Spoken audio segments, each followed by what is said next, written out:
Hey everybody, it's Jeremy. Welcome back to Pathfinder, Wrath of the Righteous. This is our Beast Tamer Bard campaign, and this is episode 10. Let's talk to Sela. Here we go. 50,000 years of conversation. All right, we're literally 20 seconds in. I'm guessing we will leave a conversation about 27 minutes in. Fuck me. Sela smiles at you warmly. Hey there. During that march through the dungeon, we never got the chance to exchange a proper greeting. It's high time I shake your hand. I'd like to know more about you. At this point, you can split the video between gameplay and talk lore exposition. I could, except I'm pretty sure all of it's just gonna be talk lore exposition for like 3 hours. God damn.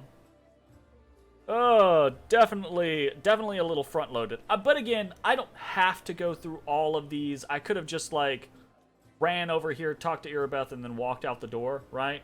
You know? Or you could talk to one character and then go play a little bit, talk to another character, go play a little bit. I'm kind of, like, doing it to myself, but I would rather get all of the information now rather than, you know, ask them halfway, because I've done that plenty of times in games where I should talk to my characters like 30 hours into the game, and they start talking about stuff that was like 5 hours into the game, and I'm like, oops, my bad. Alright, what do we got? Tell me about yourself. Where are you from? I'm a little bit from Geb, a little bit from Katapesh, but mostly from the Knights of Iomade. I was accepted and began my training at 14. I belong to their ranks more than I belong to any other place. You've come to Mindev by a long road, haven't you? A very long one. Sela looks at you cheerfully. A traveler is expected to have amusing stories. Unfortunately, I only have 3 tales of any interest, and I'd like to save them for our next feast. Otherwise, I won't have anything to show for myself when it's time to start bragging. That just won't do. Especially since I'll win the night with my cautionary tale of a battle with chupacabras. Excuse me? What? Excuse me? Can't tempt with the story about fighting chupacabras and not follow through. What are chupacabras, by the way? Yeah, absolutely. Incredibly repulsive magical beasts, fast and dangerous. They can, well, looks like someone's fooled me into starting the tale. I guess now I have to tell the whole story. Picture a small town in Kadira, and down in the dungeon there's 2 murderers waiting to be executed. The gallows are already built for them, the rope's been bought, but sometimes life takes a surprising turn. Suddenly, a paladin of Iomade appears in the doorway and offers the murderers a deal. If they go with her to fight some monsters, they live. If they survive, that is. There's a big difference between imminent death and probable death with a glimmer of hope, wouldn't you say? So, here we are traveling through the desert, me and my friend, a priestess of Serenray, along with the little ratfolk fellow who'd asked for our help, and the 2 cutthroats. We get to the ratfolk village and saw their bodies lying around, all drained dry. We figured we'd have to fight some vampires. That's how the little ratfolk described the monsters who attacked their village. That's why we went in all brazen-like. The sun was high, and vampires couldn't attack till dusk. But we never got a chance to look around. Black shadows, quick as the wind, attacked us from all sides. Not vampires, but chupacabras. One of the lads we pulled from the gallows got killed right away. The second one ran for his life. That left me, the ratfolk, and Kira. That was the name of the priestess. We all steeled ourselves for the fight of our lives. Hashtag Team Chupacabras. Well, since Sela's standing here, I'm pretty sure Team Chupacabra loses. And just when we thought the end had come, with the chupacabras surrounding me like a pack of dogs around a bear, and our ratfolk friend wounded and down, the teeth of the quickest from those blasted monsters was clenched on Kira's shoulder. Right then, when all hope was lost, the other lad from the gallows suddenly comes running back. He kills the beast attacking Kira. I'm sure you know what a turning point in a fight looks like. Well, this was it. A moment before we were lost, and a moment later we had it back under control. The chupacabras dropped dead one by one. The little ratfolk was reunited with his family, who were hiding in the basement. The priestess and I closed the eyes of the boy from the gallows who saved us. It was a shame he didn't survive the fight. May the gods keep his soul in this journey through the afterlife. Oh my goodness, holy shit. At the moment the count is 2-0 for the Cabras. Well, you know. Look. Uh.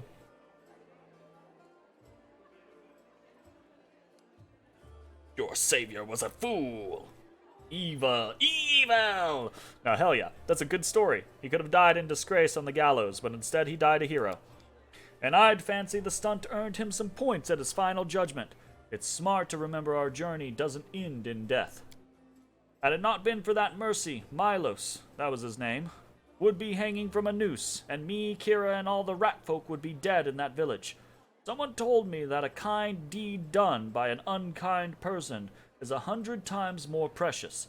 By the same token, an evil done by a noble soul is 100 times more horrifying. That's what I really wanted to say. The Chupacabras were just a good starting point. Fuck yeah. What made you become a paladin of Iomedae? Sela's gaze sharpens momentarily, then she sighs. That's a serious question and a good one. Ask it of your companions. It's a long story. To start with, 12 years ago, I was nothing like the person I am now. I roamed the streets of Solku with the other homeless orphans. I stole. I fought. I was a hired sword for a bit. Not the proper origin for a paladin, is it? Back then, Solku was a city of orphans, widows, and widowers. Gnolls decimated the city regularly. My parents were among their victims. People there heard about new deaths before they'd finished mourning their previous losses. One day, a group of knights of Iomedae brought a glimmer of hope to the city. But while others saw them as saviors and protectors, I was busy pricing up their noble horses and their gleaming mithril armor, wondering just how much one of their pretty swords would fetch. A thief lives one day at a time, what they say. I was the type that never thought past the next job. Anyway, I was able to sneak into the knight's camp and steal one of their mithril helms.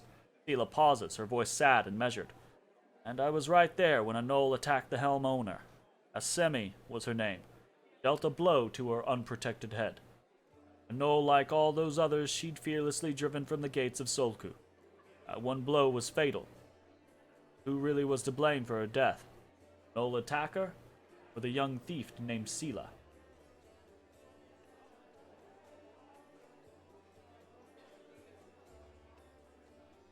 Hit her with that chaos. Life is cruel and full of chaos. Sometimes survival just comes down to luck. So that's how you see it. Sela looks at you with curiosity, but no hostility. I can't accept that point of view. If the story of my youth taught me anything, it's just that we're all accountable for our actions. It's too easy to wave off responsibility if you use the cruelty of life as an excuse. Fair enough. I also agree. But you were asking what brought me into the ranks of Iomedae's warriors. We all choose the paladin's path for our own reasons. Some are guided by nobility of spirit, some by a desire to fight injustice. I became who I am through penance and a debt unpaid. The day Asemi died protecting my city, I wanted to kill myself for the terrible guilt I felt. But then I realized it wouldn't make the world any better. And I decided that instead I'd try to take her place. I'd become who she had been, and protect the innocents that she would no longer be able to protect. What are the principles that paladins of Iomedae follow? Sela smiles. I'll tell you. I like to recite our code. It feels like I've said it 1,000 times, but it never gets old. There is strength in these words. After a pause, she begins, her voice slow and meditative. I will learn the weight of my sword. Without my heart to guide it, it is worthless. My strength is not my sword, but in my heart. If I lose my sword, I have lost a tool. If I betray my heart, I have died. I will have faith in the Inheritor. I will channel her strength through my body. I will shine in her legion. I will not tarnish her glory through base actions. I am the first into battle and the last to leave it. I will not be taken prisoner by my free will. I will not surrender those under my command. I will never abandon a companion, though I will honor sacrifice freely given. I will guard the honor of my fellows, both thought and deed, and I will have faith in them. When in doubt, I may force my enemies to surrender, but I am responsible for their lives. I will never refuse a challenge from an equal. I will give honor to worthy enemies and contempt to the rest. I will suffer death before dishonor. I will be temperate in my actions and moderate in my behavior. I will strive to emulate Iomede's perfection. I am thou, thou art I. From a sea of thy soul I come. Persona! Fuck yeah. Alright, cool. I hope I didn't bore you. Ask me something else if you'd like. Seela seems very down-to-earth and pretty interesting. I fucking love Persona. Irabeth said your friend Janna Aldori is missing. Do you know where we should look for her? Irabeth is worried about her fighters. I understand that. I wanted to look for Janna myself, so I didn't distract you. Since you're into this too, I could use some help. Janna and I met in Canabras a few days ago and just hit it off. We went drinking together. We went to that unforgettable celebration together too, but we got separated in the crowd. So we should start looking from the main square. That's where I last saw her. Seela frowns. Janna's a good fighter, even if she is green. She couldn't have become an Aldori otherwise. I hope that means she's alright. What do you think of what's going on in Canabras? It's complete chaos. It's lucky we were able to handle it, right? Seela smiles brightly. Then she gives you a worried look. The way I talk bother you? No, I can seem blasé. Many good people and our protector Terendelev died here in Canabras. A paladin of Iomade is expected to be properly respectful and solemn. I prefer to face my troubles with a smile and a bit of common sense. Grief is a weapon they'll use against you. It can undermine a warrior's spirit. It's better we hold off on grief until we've driven the last demon and cultist from the city.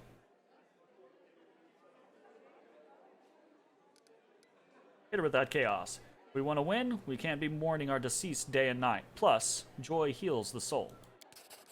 It's nice when you and your commander think alike. Seela smiles softly. Sweet. Is fighting demons all you want, or are you looking for something more? How about covering myself in glory and becoming the hero of 100 ballads? Or at least a few dozen, if they're lively ones. Seela's eyes shine cheerfully. Anyway, to be more serious, the area around the World Wound is the best place for a paladin who wishes to defend the weak and serve good. Being part of the crusade is reward enough for me. There's something that worries me. I don't want to sound like I'm criticizing my brothers in arms, but the Eagle Watch and the other orders are focused on just one aim, the war against the World Wound. That's why they can sometimes overlook the smaller things, ordinary misfortunes, you know? I always liked being a wandering knight because any moment I could get up and go help a poor rat folk whose family had been kidnapped, or an old woman whose favorite dog had gone missing. So here's my answer.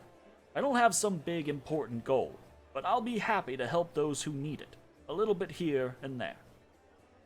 I fucking... Okay. As far as, like, character personality, I love Seela. Seela's fucking on point character personality. She's a paladin, right? So she's definitely, like, she's good, but she's got that more chaotic good going on than she does lawful good, right? She's obviously following the tenets of her god and her order, but, you know, she's got that kind of like wandering Ronin vibe. Very nice. Very cool. Thanks for speaking with me. Until next time. Hey, and it only took us half the time that I thought it was going to get through that. Sweet. Let's talk to Irabeth. Irabeth rubs her red and tired eyes. Any success? How is the city? There's a tiefling chained up in the defender's heart. What can you tell me about him? Irabeth shrugs scornfully. Voljif is a petty thief from a gang of tieflings Tieflings. Fucking tieflings operating in Canabras. That's what we call them in these parts. They tried to rob a vendor of magical items recently. Unfortunately, we apprehended only one of them. The rest managed to escape. We have nowhere else to keep them apart from the defender's heart. That's hardly a prison. Voljif knows it too. He's been begging us for days to let him go free or have someone vouch for him. He's already asked you to put in a good word for him, hey, hasn't he? Irabeth squints at you thoughtfully, then shrugs. If you want to recruit Voljif and put him to good use, go ahead and take him off our guard's hands. We can ill afford to let a soldier spend their days watching over a middling thief. I hope the tiefling proves useful. Decide to take him along. Nice. What's our main objective? You heard what that demon said? They're going to desecrate the wardstone and blow up the whole barrier around the World Wound. That'd be an even worse disaster than the World Wound's expansion before the Second Crusade. Not only Canabras, but every city with a World Stone will be destroyed, including the capital. We can't allow that, no matter what. We will retake it, even destroy it if we must. Iomede's gift must not become a weapon of the Abyss. Said that before. These Ward Stones, what are they? I think we've already read, we've read all this. Allow me a few personal questions. Please, but I must warn you, there are some things I don't have the right to discuss. Where are you from? I was born in Canabras. I grew up on a farm just outside it. My way back home lay at the end of the long and winding road. It took me years of traveling through foreign lands before I came to be where I always belonged. How'd you become a paladin? A bitter smile appears on the half-orc's face. I don't much like to remember it. Believe it or not, the story of how I became a paladin is also the story of how I failed to become a knight. Interesting. Ooh.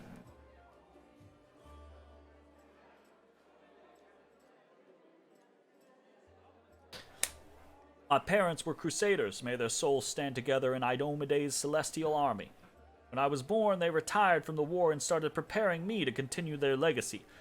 My father was an orc. He pressed to find a calmer, wiser, and more pious servant of the goddess than he.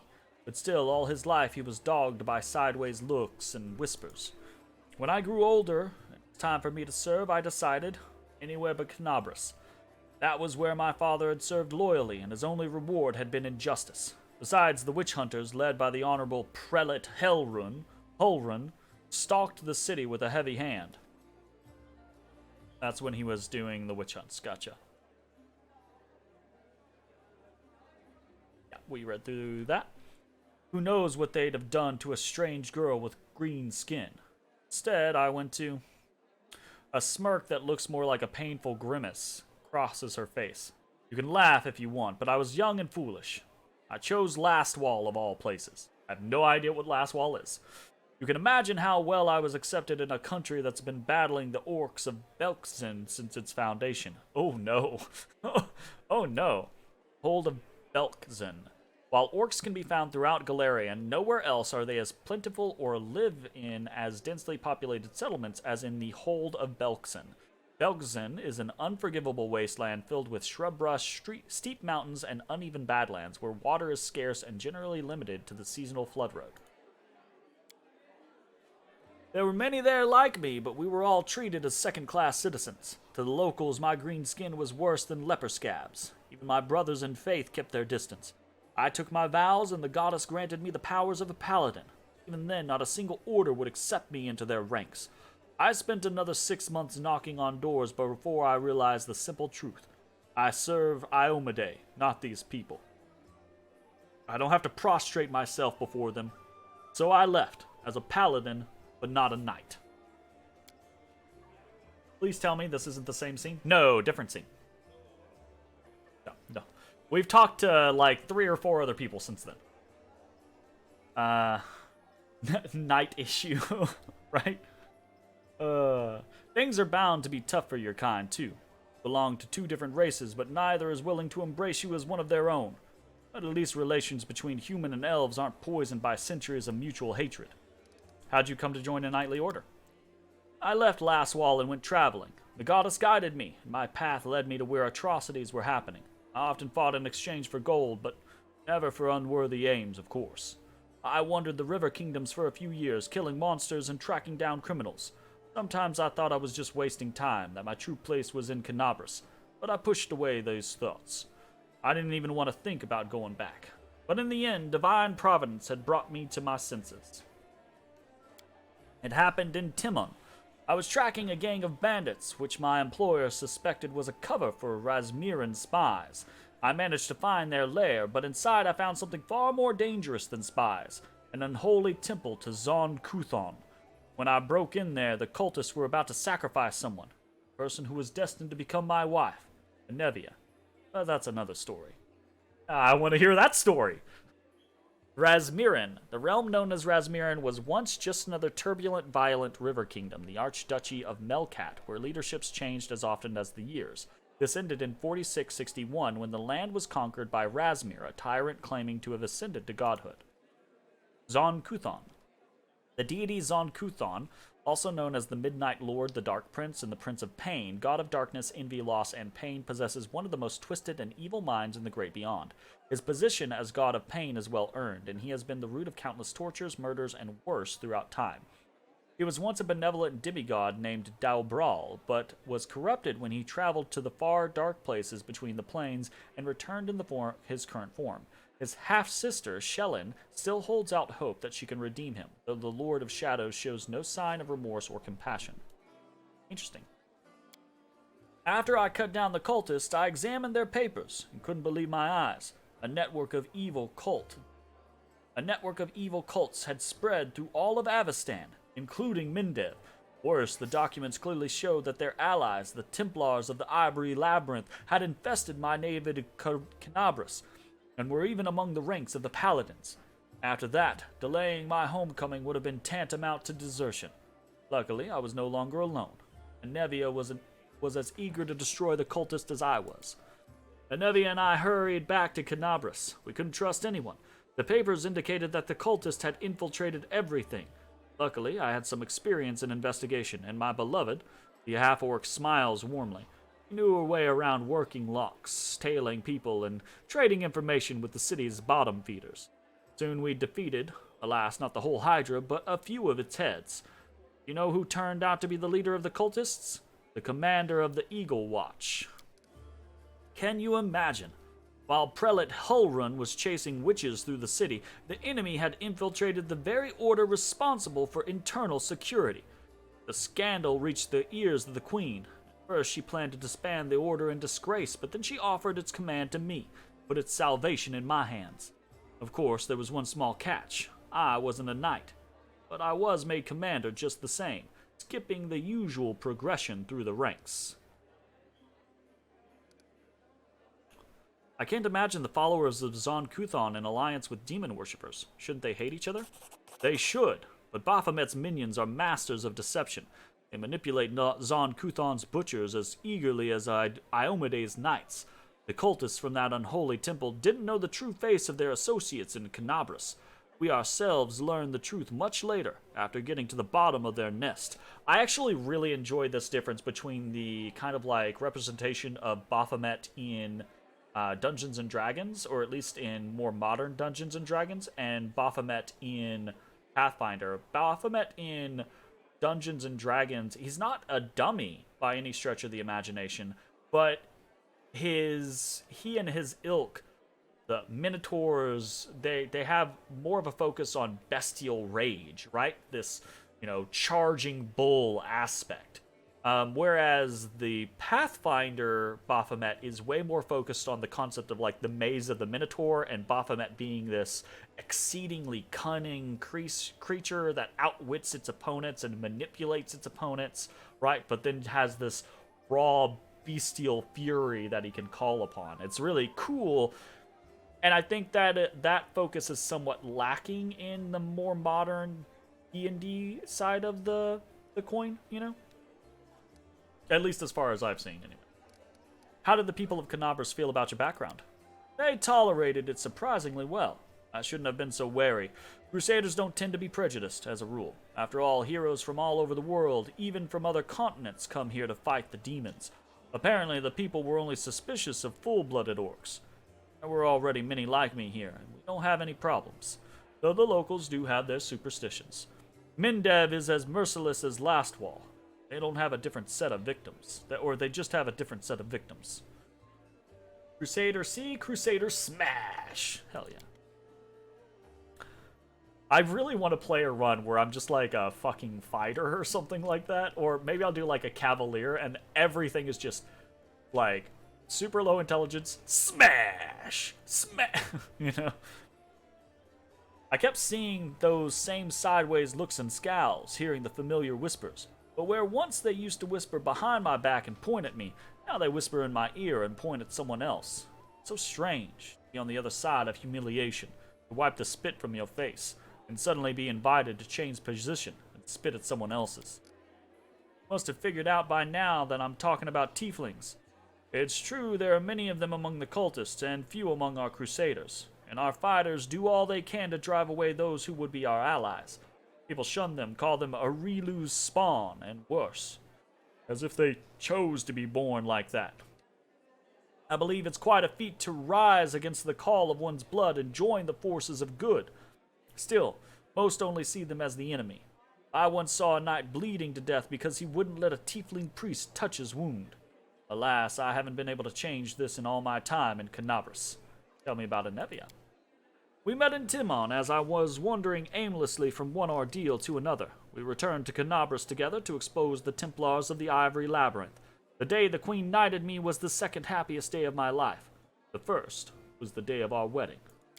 But Anevia isn't just my beloved. She's my staunchest ally. We share every victory and defeat. The best of me is alive thanks to her. Thank you for saving her back then, the day Canabras fell. Before her return, the only thing giving me strength to protect the Defender's heart was the hope that I'd see her again. We are in your debt. Thank you for your answers. Tell me about the Eagle Watch.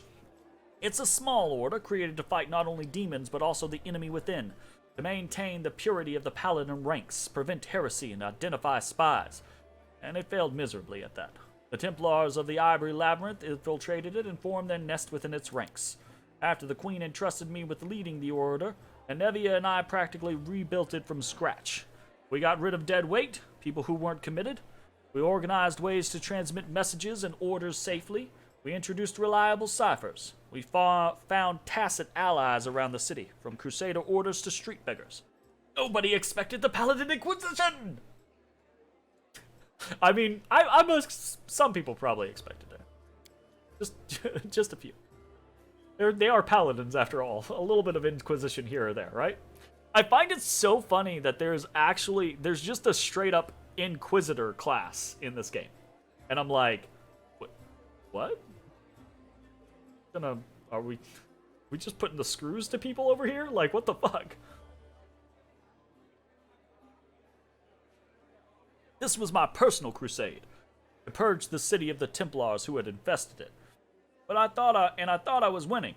I could feel it. We were so close to driving the cultists out of Canabras. But, Erebeth frowns. It's hard to admit, but those successes don't count for much once the demons entered the city.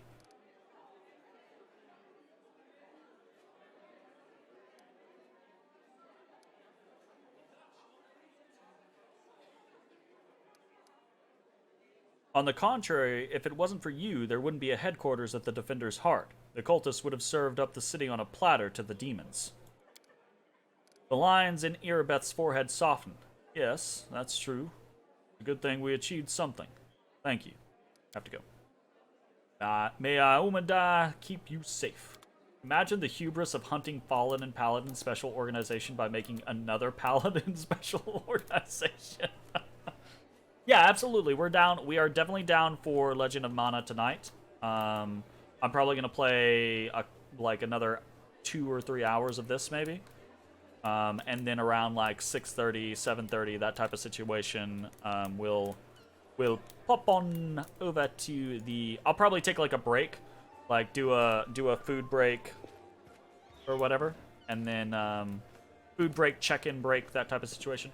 Making up for lost time earlier this week. Well, I'm doing, I'm letting myself be lax because, so normally right now I'd be doing dailies and prep work for other shit like that, but I was like, fuck it, look, I'm technically still on vacation. I marked out all these days on my fucking calendar as days I wasn't gonna get any work done, so screw it, let's just play some games, Like, fuck that shit. Alright, let's go pick up Woljif, and probably, absolutely, a fucking me day. Hell yeah. Let's pick up Woljif and go from there. Well, Chief, what do you got for me? I talked to Erebeth, and I've decided to make you part of my troop. We'll see how it goes. You must be a smooth talker. Come on, Delvin, get these bracelets of yours off me. I'm going free. You're sure to regret this. This tiefling will fleece you for everything you've got. Mark my words. You're a bitter little man, Delvin. Petty and mean. You can't even be happy for me, can ya? I pity you. I'll leave you alone with your sad little soul. So long. And now, Chief, straight down to business. You see, I'm one of those guys that people around here call Tieflings. We just call ourselves the family. After we knocked over that shop and I got stuck here in the Defender's Heart, a little bird told me that big sister Charisme wanted to see me. That she had some questions to ask me. You following? Now, she won't be asking me questions like, Woljif, how'd you manage to get out of this one? Or, Woljif, you're so thin, didn't they feed you? No, something serious has gone down, and I just know they want to try to pin something on me. I can feel it in my tail. So, I knew right away that I couldn't go alone. You turned up just in time, Chief. You don't need to do anything when we get there. Just stand behind me and look mean, and I'll handle the rest. No Italian accent? The family. I can't do an Italian accent, by the way. I have zero Italian in me. Nah, I got nothing. No, absolutely not. All right, Stolen Moon. Oh, I was like, my buttons, they don't work. But it's Delvin's walking over to the fucking thing. Gotcha. Hey, get your ass back here. Oh, he's going up top, so I have to fucking talk to him, huh? Bracers of armor +2. Alright, sweet. Beautiful. Is there anything in here? I see nothing. Let's see what we can do.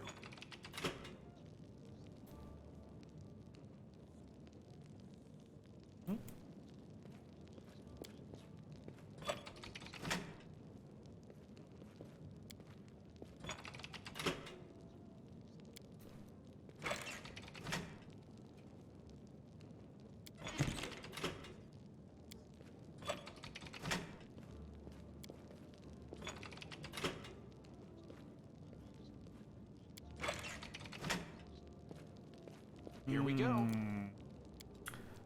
Hum. There's definitely a way to get in there.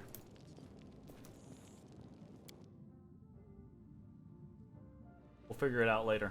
Or if we don't figure it out later, we'll just look it up later. Alright, Woljif! Here we go. Hey, Chief, want to talk? I want to know more about you. Here we go again. Are your family Tieflings too? My family. It's an interesting story, actually. I don't tell it to just anyone. My father and mother had a bakery. Life was great. The gods never blessed them with any children. One day, my mother went to the river to wash some clothes and saw a basket floating downstream. Inside the basket was a baby, adorable and chubby and fast asleep. It was yours truly. In my hand was a note spritzed with expensive perfume that said, "Take care of my little angel." My mother brought me home, and she said she and my father realized right away that I was heaven sent. I feel like that's not true. They raised me as their own. When I turned 15, my mother showed me my baby blanket, embroidered with the coat of arms of an unknown kingdom, all in gold thread. Ever since then, I've been looking for my real parents, but it's not easy. Traveling takes money. If you've got a few gold coins, I'll pay you back as soon as I find my real family. I give you my word. I love the idea of the Tieflings as the mafia. Absolutely. That doesn't sound very believable. Seriously? Usually everyone just believes everything I say. People love stories like that. You know, a cute baby, a basket, a blanket, what's not to love? They look at me differently, as if I'm worth more than just the sheets I spit up on just because the sheets I spit up on might have been a fancy coat of arms on them. Woljif laughs bitterly. I was really a prince, I wouldn't be sitting around here, I can tell you that much. I'd have already gone to take what was rightfully mine. And then I'd come back with an army so I could watch the guards and merchants who pushed me around all my life bow and scrape before me. But that's not gonna happen. Want to hear the real story? True story is boring. My family is human, both my father and mother. They used to live in a village nearby. I forget the name. When my ma had me, my old man got so mad he almost killed her. Pinned her to the wall and started asking questions, like why his son had horns and a tail. Well, my ma told him that her mother, my grandma, used to fool around with a demon. When he heard this, Daddy Dearest got drunk, trashed the house, and then took off. I don't remember any of this, of course. My grandma told me. I was about 3 years old when my mother brought me to Canabras and left me with my grandma. She said to her, "You and your demon have ruined my life. Now you handle him." Then she left. I haven't seen her or my dad since. She didn't leave a blanket, though. She did leave a blanket, though. That part was true. My grandma burned it because it was infested with lice. It wasn't even good enough to use as a rag. Oof. You think after all that my grandma saw the light, felt rightly ashamed, and kissed my horns? I wish. Woljif grins nastily, his yellow eyes flashing. People used to give her trouble for fooling around with the demon. She wasn't welcome anywhere, so she got angry. Normal kids get bedtime stories, see? But the only tales I got told were how my dad was worthless, my ma was a slut, and I was demon spawn that no one cared about. She only kept me so I could help around the house and steal things she needed. So, that's the truth. And this is how you turn chaotic lawful. Fucking A, this game's fucking heavy so far, y'all. Tell me the real story of your family. Okay, so we can repeat that. How'd you become a tiefling? Chaotic evil, right? Absolutely. I already was a tiefling, and life made me a thief. Or tiefling, and life made me a thief. I'd been in this business since I was a kid. My grandma used to say, if you don't work, you don't eat. And she gave me as an apprentice to Jaeger, a tiefling neighbor of ours. He was a cunning old geezer. He knew how to take a purse off somebody's belt, how to cut open bags undetected, even do some magic. I used to climb through basement windows and open doors from the inside when I was still small enough. And when I grew and stopped fitting through windows, I decided I was done with my education. I repaid my grandma for everything she'd done for me, which was absolutely nothing. Why would I feed her if she wasn't bringing me any money? You don't work, you don't eat. So I took off. I got bored of my teacher too. But when I as much as hinted as leaving, he said I owed him for my education. So I just nodded, and then I joined the Owlbears, the gang that ran our district, and told them that Jaeger was working their territory. I don't know what happened to him, but I stayed with the Owlbears. Then their leader started giving me the cold shoulder. I didn't steal from him, but never that. I did steal from him, but never that much. So I had to rat them out to the guards. Then I joined the Golden Hands. That was a good time. Rich pickings. I would have stayed with the Golden Hands, but the Northmen promised me a bigger cut if I told them where the Golden Hands kept their loot. I'm no fool, of course, so I told them. After that, I only had one option, to join the Northmen. And then the family came. At first, no one took them seriously, calling them Tieflings and all that. But I felt it right away. They had power behind them. And they had more money. I'm always on the winner's side, Chief. That's why I joined the Tieflings. And right on time, some thugs came from the capital and made the Northmen leave. The ones who survived are in the family now, too. Wow. Woljif, you have 0 loyalty. Tell me about the Tieflings. Alright. I won't tell you everything, mine, but I can tell you a little. The Tieflings are Mendevian thieves. The gang was started in Mendev's capital by someone or other, and soon after they spread all over Golarion. They're also called the Family. You know why? Because us Tieflings are easy to spot. Wherever we go, guards always hassle us, asking, "You lost or something, hornhead?" We usually say we're visiting family. And they say, "Oh yeah? Who?" You give him the name of a local Tiefling, who confirms everything, even if he's never seen you before in his life. That's why we're all brothers and sisters. The rules are, who does what, who gets what cut. I won't say it's a lot, but they make it worth your while. They'll even heal you if you take an arrow. But the biggest no-no is this: you don't steal from the family. If you don't contribute to the shared pot, you'll get the cold shoulder. You won't be treated like family no more. And then everyone will hear that you went to visit some relatives who have a farm someplace. My best guess? The farm is some underground well beneath Canabras where they breed grave worms. If Sister Charisme, our boss, looked the other way more often, I'd really be able to spread my wings. Good. Stealing from someone you call a sister, that's low.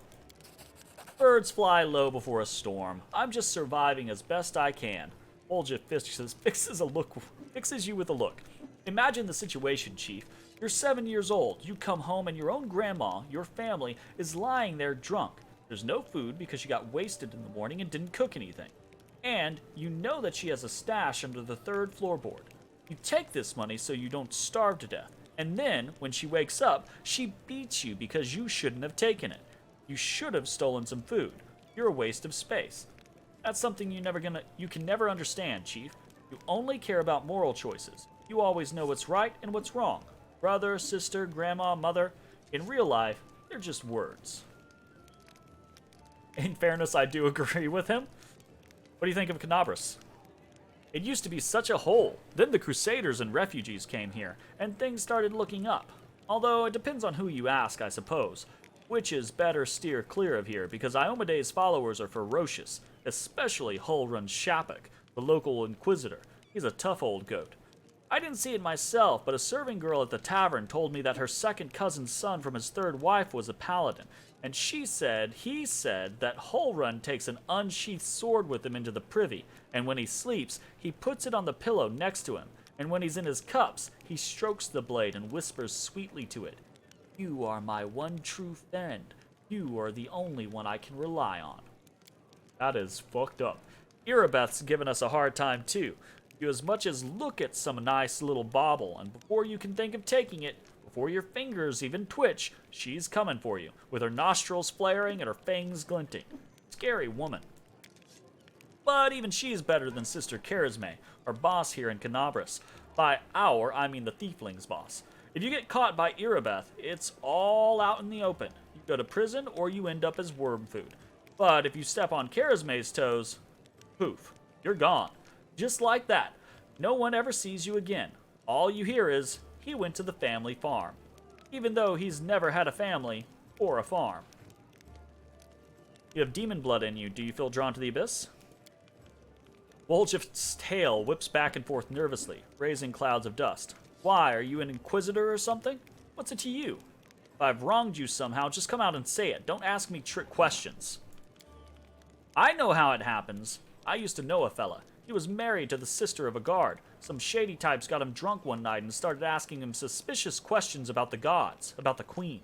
So he wakes up hungover with a headache. Someone's mumbling something. It smells like smoke, and his feet are kinda hot. He looks down and there's a fire under him, and the prelate is reading out his sentence. That is definitely fucked up. Lots of stuff in this world is fucked up. Holy shit, right? Damn! Woo! Your shadow looks strange. What kind of magic is that? Ooh, that's fucking cool. Oh, he's scaring everyone around him. That's also cool. Except for, him. Ladies and gentlemen, roll up, no dark magic, no fraud, a trick without any deception. Woljif snaps his fingers and blue flame engulfs him. The shadow that was previously lying calmly at his feet grows, floating in the air behind him. It is the shadow of a huge, horned, winged demon with claws. Ta-da! The pets are pretty fear-resistant too, right? I mean, they're scurrying about, but they're not leaving, so that's fair. It doesn't do anything, it just looks scary. I remember when I was little, an old beggar showed me and my friends how to make shadow puppets. You put your fingers together in front of a light, and it makes the shadow of a deer or a dog or a dove on the wall. I tried so hard. I wanted to make the best shadow, and I did. It just happened. Woljif chuckles sadly. Funnily enough, that's the last time I had any real friends. They tried to stone me later, screaming at me, calling me a demon. Fucking A. A tiefling is always a demon to these wimps. Even the lowest ranking drunken gnome thinks he's better than me, just because he hasn't got horns or a tail. The poorest beggar is the filthiest gutter thinks he's better than me.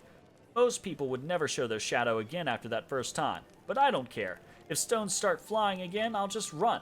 I'm used to it by now. Looks formidable. I like it. Woljif chuckles, pleased. What about the blue fire? That's my favorite part. And it doesn't burn at all. If I had a coin for every time I caught a beating for my little show here, I'd already be proposing to Galfrey. But still, I don't want to give up something so beautiful. Hell yeah. Alright, that's it. Pretty cool. Woljif seems neat. I like him. Okay, let's talk to, Irabeth one more time, just to see if that changed anything. Nope, doesn't seem like it. Cool. Anevia. Aha! Okay, we had not talked to Anevia. Anevia, in her muted colors, blends almost perfectly into the background. She appears relaxed, and her seemingly unfocused eyes are taking in everything around her, tracking and filtering potential threats. The only tell is the way she drums her fingers on her hip near her weapon sheath. She shows no sign of her injuries and confidently leans on her previously broken leg. She pretends to just have noticed you, even though she watched you approach from afar. Oh hey! See how they patched me up? Now I can run, jump, or dance a jig if I feel like it. Any suspicious places in the city I should pay attention to? There are a couple of good spots I wanted to check out, but I didn't have time. If there really is a den of cultists there, it'd be good if you could sweep in and bust some heads. Don't even need a search warrant. Anivia shoots you a crooked smile. First one is the Silken Thread. It's a funny little tailor shop that doesn't take any orders and never buys any fabric, but they always seem so busy. They're busy with something in there, all right, but sewing it ain't. Okay? Second one is the alchemy shop, Topaz Solutions, and they trade in everything, not just healing potions. Judging by the ingredients they've been buying on the black market, there's something fishy about the alchemical rituals going down in that place. Cool. Tell me about yourself. The girl shrugs with a lazy smile. I'd be happy to, but there's kind of nothing to tell. What's so interesting about me? Where are you from? Nowhere. I was blown in by the wind, and found in a cabbage patch. The girl stops short. Sorry, that's an old habit of mine. I don't like blabbing about my past, but you saved my skin, so I guess I kind of owe it to you to not clown around, right? Topaz solution for all your glitter needs. I'm from Nidal. I wouldn't wish my homeland on my worst enemy. You've heard of the place, I'm sure. Ruled by monsters that aren't alive nor dead, and the official religion is the cult of Zon Kuthon. I grew up in a slum like a weed between the cobblestones. I didn't have a dad, but I had lots of aunts and uncles, my mom's cronies. No prize for guessing the kind of business she was involved in. They gave me a set of lockpicks as soon as I could hold a spoon, and while other kids were picking their noses, I was picking pockets. She from Solaria? It's right? It sounds like it. Let's see. Nidal is one of the oldest surviving countries in Avestan, having been founded during the uncounted years of the Age of Darkness. Even though it is now beholden to the neighboring infernal realm of Sheliax, it retains significant autonomy to pursue its own shadowy goals. Just sounds like a shitty bad place. When I was 12, the monks of the Silent Shroud came for us. Creepy guys with their mouths sewn shut. They're the gods in Nisroch. Mom gave me to her friends and we hid it in a secret temple of Desna. I never saw my mom again. Desna is the great dreamer, Lady Luck and Mother Moon, goddess of dreams, luck, and stars, and travelers, is among the most ancient of deities. While her peers burdened themselves with the task of creating Golarion, she spent her time building the heavens. She knew there would be plenty of time for her and her followers to explore the many wonders of the world later. She has changed little since those earlier days, and she and her followers delight in exploring the world. Fucking dope. I lay low in the temple for the next few years, kept my health down. I washed floors, fetched water, listened to sermons. Funny thing, after a while, I started liking Desna's teachings. But as soon as I was old enough to get out of there, I left Nidal and got as far away as I could.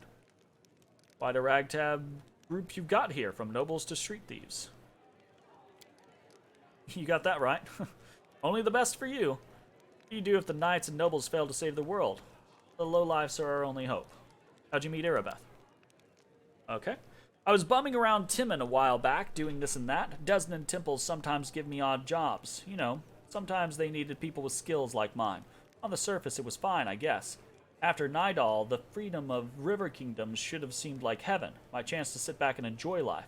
But I wasn't happy. There just wasn't any joy in my new life. I was all alone. No one cared about me, and I didn't care about anybody either. I struggled to find a reason to drag myself out of bed every morning. Tying a stone around my neck and jumping into the nearest river started to look pretty appealing. One day, I was hired to follow some fellows who the local authorities suspected were Rasmirin spies. I was stupid. I made a rookie mistake and they caught me. It's like my body had already decided to do what my mind had been fighting. Finally put me out of my misery. Get someone else to kill me, since I didn't have the guts to do it myself. They grabbed me. I thought they'd gut me on the spot, but instead they hogtied me and dragged me off. And just like an animal going to the slaughter, my only thought was, let's get this over with. They brought me to their stinking cave, threw me on their altar, and I realized who it was. Kuthites from Nidal. They tracked me down after all those years. But I didn't care anymore. Even have cared if they'd eat me or whatever. We all gotta go sometime, right? So I was lying there, staring at those knives pointed at me, when fate rolled the dice, and I hit the jackpot. Irabeth. There she was, storming into the cave. Picture it. I'm lying on an altar with all these knife-wielding maniacs around me, and suddenly Irabeth storms in. I thought it was Iomade herself, fierce in her shining armor with her gleaming sword raised. Made quick work of those scumbags, chopped them up just like that. I didn't even have time to blink. She untied me, and then the face lights up as she chuckles. She looked through the papers they had on the table, and she started swearing like a sailor. So much for Iomade. Nice critical on the fate roll. Hell yeah. If only we could all get that. Dweefa, dweefa. How'd you and Irabeth end up in Canabras? After almost becoming a human sacrifice, I knew I never wanted to leave Irabeth's side. Desna knows I fell for her instantly, and I fell hard. My misery was gone, and when Irabeth showed me what was in those papers, proof that the cultists had a nest in her home city, well, I offered to help without a second thought. Anivia's smiles warmly. She must have figured I couldn't wait to get my revenge on the cultists, but I didn't give a damn about them. It was her. I'd go anywhere with her, even on a crusade or into the jaws of a dragon. But I took life in Canabras like a duck to water. I used to be an outcast wherever I went, but half of the Crusaders are the same. After all, who'd volunteer to tangle with demons on the edge of the abyss? You gotta be either goody two-shoes with too much honor and free time, or a misfit with no life out in the normal world with normal people. People come here to run away from their debts, their past, from themselves. So I fit right in. From depressed to addicted to love, right? That's a fucking hell of a fucking 180. What is it like living with Irabeth? It's like living. Without her, I wouldn't be. Seriously, if I were alone, I'd definitely be gone by now. Sure, sometimes we argue. Can't deny that. Sometimes we bang our fists on the table and yell so loud that the walls shake. That's all about order business. At home, well, I'll give you an example. I kinda always wanted to move out of that broom closet we call a home and into somewhere cozier. It ain't like they take a vow of poverty in the Eagle Watch, but every month, somehow, most of our spare money is spent on Crusader business. Sure, I get mad about it, but Anivia makes a helpless gesture. It's part of why I love her so much. You know, Irabeth has this thing that matters most for a purpose in life. She's always got a reason for whatever she's doing. Her whole life is a crusade, and I just drifted around like a leaf in the wind until Desna brought us together. Now she's the meaning of my life. So it really makes no difference if we live in a mansion or under a bush. Thanks for your answers. What are your responsibilities in the Eagle Watch? Nothing official. I'm not even a knight, you know. I just hang around. You sure you want to know the details? Catching traitors and spies and cultists is no walk in the park. It's a delicate job. You can't always do it within the letter of the law. What if we surprise some suspicious blighter with an official search? Everyone will know about it before long, starting off with their cronies. Then again, sneaking into people's houses at night ain't exactly legal. Crusaders can't be doing stuff like that, can they? Well, I'm not exactly a knight. So, oh man. Oh, that's a slippery slope there.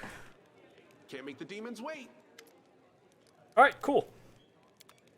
We have spoken to everyone, done the things. I think it is time to head out.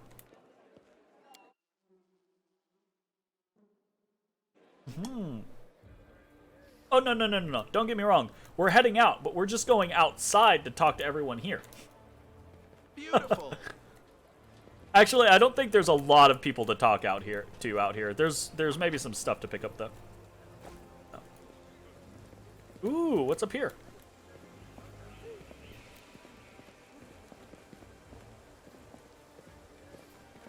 Cool.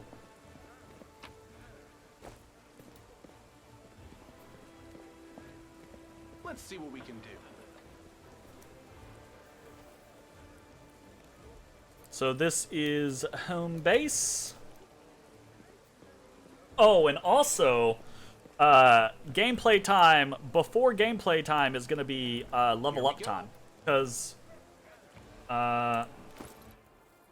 we've got to level up the rest of our people. Oh man, what does Woljif have?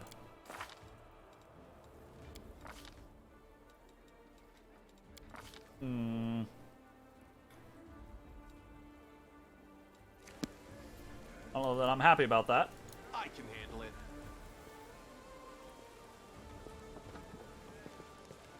Is there anyone out here that's like a... Oh, there's Joran. Fucking Staunton's brother.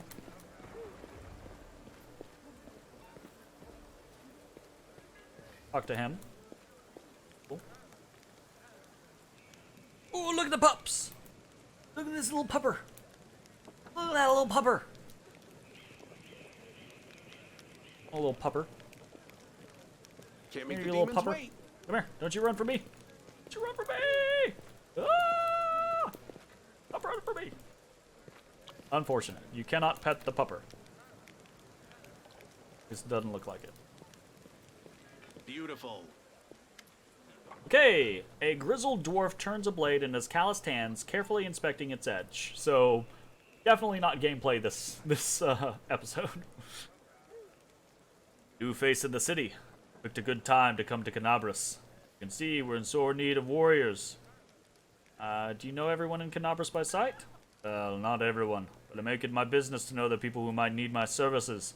A blacksmith's work isn't just at the anvil, you know. You're Staunton Vane's brother. Yep. Where he goes, I go. That's how we've always done it, even before the world wound. I forge the armor, he goes into battle and breaks it. He brings it back to me and I repair it, make it better than before. Everything's changed since then, of course, but that part has stayed the same. I was Staunton to blame for the fall of Dresden. I've told this story so many times already. Well, telling it one more time won't kill me. The blacksmith sighs. Dresden was built after the First Crusade, back when it seemed like victory was ours for the taking, and the demon invasion would soon be at an end. The population of Old Sarkoris was thoroughly diminished, and many of them hoped to see their hard fighting repaid with a small plot of unclaimed land. Dresden was a fortress built on our hopes, and on Mindev's ambitions, though you're not supposed to say that out loud. What a city it was. You can't even imagine. It was built by the finest engineers from the Five Kings Mountains. Queen Galfrey spared no expense. Dresden was meant to be the capital of the Crusade movement, a monument to its glory and a beacon of all hope for all of Golarion. Heroes were drawn there to seek fame and glory. They came from all over. Baldur, Garund, Jianxi. I couldn't list them all. A relic known as the Sword of Valor was kept there, the banner that had been carried into battle by Iomedae herself, back when she was still human. That banner protected the city and kept the demons from teleporting inside its walls. As long as the banner was in place, Dresden was invincible. Or so we thought. Sword of Valor. The greatest Crusader relic, the Sword of Valor, is a banner once carried to battle by Iomedae herself. It is both a symbol and powerful artifact which emits an aura that blocks demon powers. However, the banner only works this way in righteous hands. Hidden from the eyes of believers, it loses its properties. But then the world wound suddenly expanded. The demons launched a new onslaught, and folks started saying it was time to declare the Second Crusade. Dresden was unassailable, until one young officer was tempted by a beautiful woman. She convinced him that the banner shouldn't be hanging in the city, that its rightful place was on the battlefield. She whispered honey words about glory and valor, convinced him that he could be a great hero, as great as Iomedae herself. And the poor fool believed her. He rounded up some of his hot-headed friends and carried the banner outside the city gates on an unauthorized foray. The demons slaughtered them within seconds. But for some reason, the courageous ringleader was spared. The whole army teleported into Dresden. It was a bloodbath. Convenient drawback, right? Right? Very, this thing is super powerful, except if you put it in the hands of non-believers or hide it away. Uh-oh. Well, you know.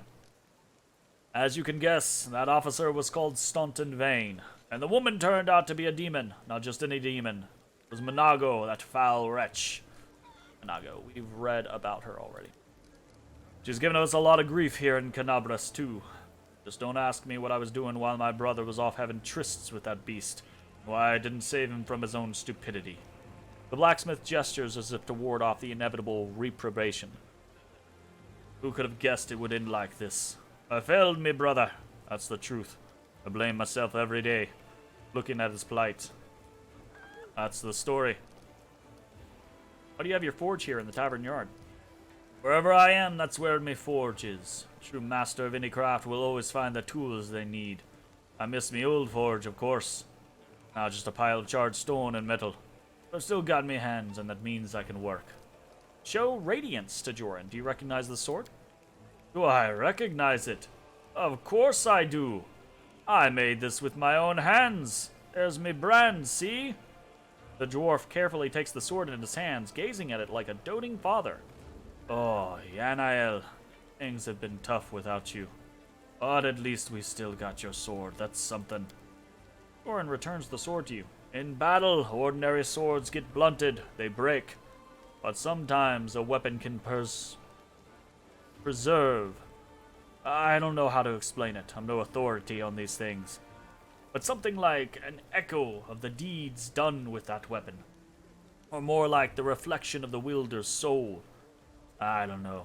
I will say one thing. Take care of that sword. Yanael may no longer be with us, but the demons will still remember why they need to turn tail and run when they see radiance. Hell yeah, magic. Ugh, the scabbard's all worn. We can't have a fine sword like this being carried around in this tatty thing. I'll make you a new one if you like.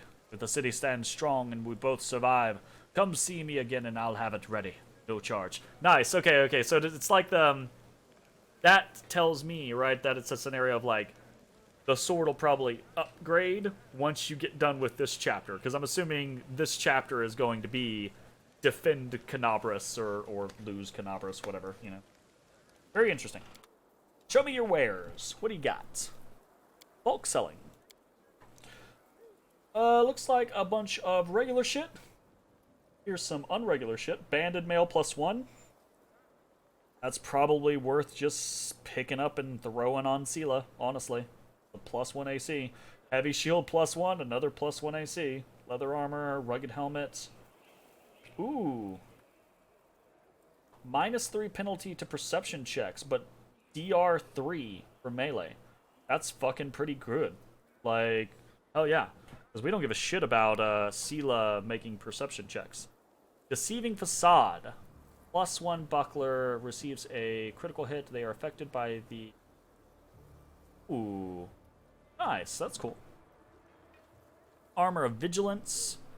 +4 bonus against sneak attacks. Cool. Living Ram.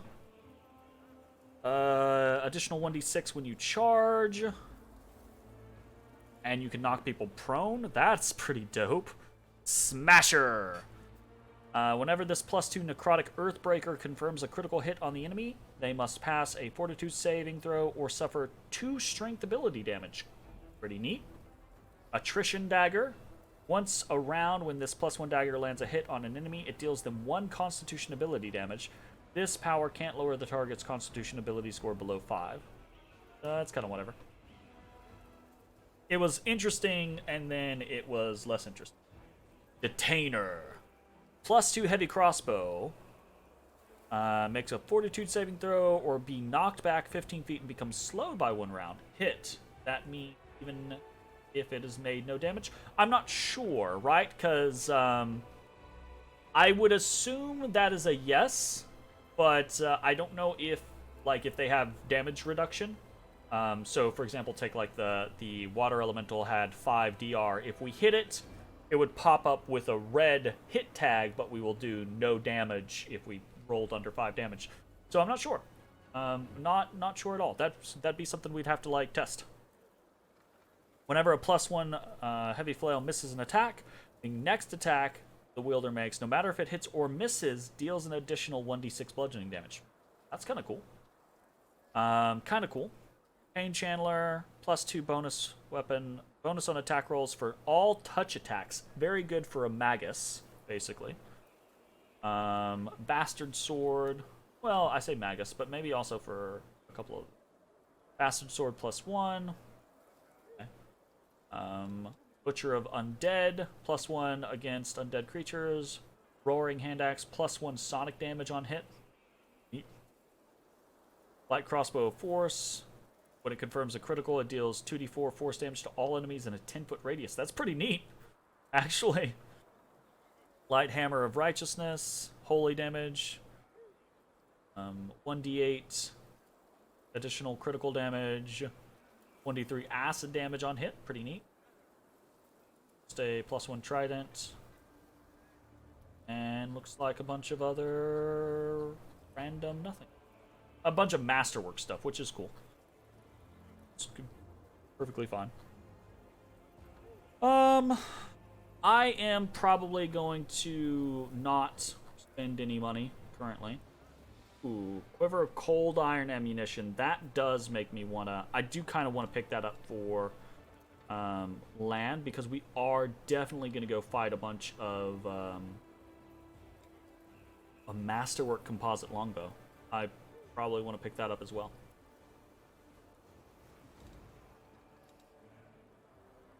So, Masterwork Composite Longbow. Probably 2 of the Quivers of Iron Ammunition. Gives us 100 shots. Maybe 3. But I don't think we're gonna not want that.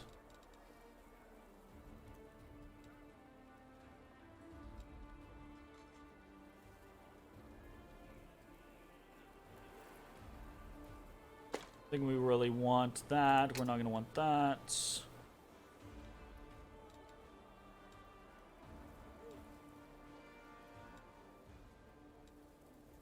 Masterwork Heavy Flail. Actually, I am just going to get rid of this stuff. Not the Masterwork Short Sword.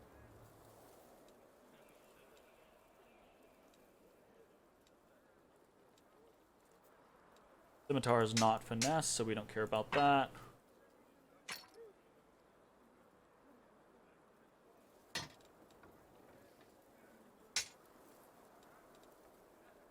Keep Marching Terror. Rid of the Flail. Composite Longbow. Keep the Cold Iron Masterwork. Oh, it's fine. We'll keep this because this is one-handed and it's Cold Iron Masterwork Finesse. So that's going to be better than Dueling Sword. You can use that for Wolgif, basically. Because we need finesse weapons for Wolgif. Okay, seems decent. Only costs us... Oh, no, we are actually gaining 100. Still. Sweet. Okay, cool. Alright, I think that is going to be the end of this video. If you're watching on Twitch, stick around. We are going to keep playing. If you're watching on YouTube, hope you enjoyed, and we will see you next time for some, hopefully, actual gameplay. You know? Bye, everybody. Hey everybody, thanks for watching. If you enjoyed the video, consider leaving a like, commenting, or subscribing. It really helps me out. If you'd like to see me live, head over to my Twitch at twitch.tv/thedistanthorizon.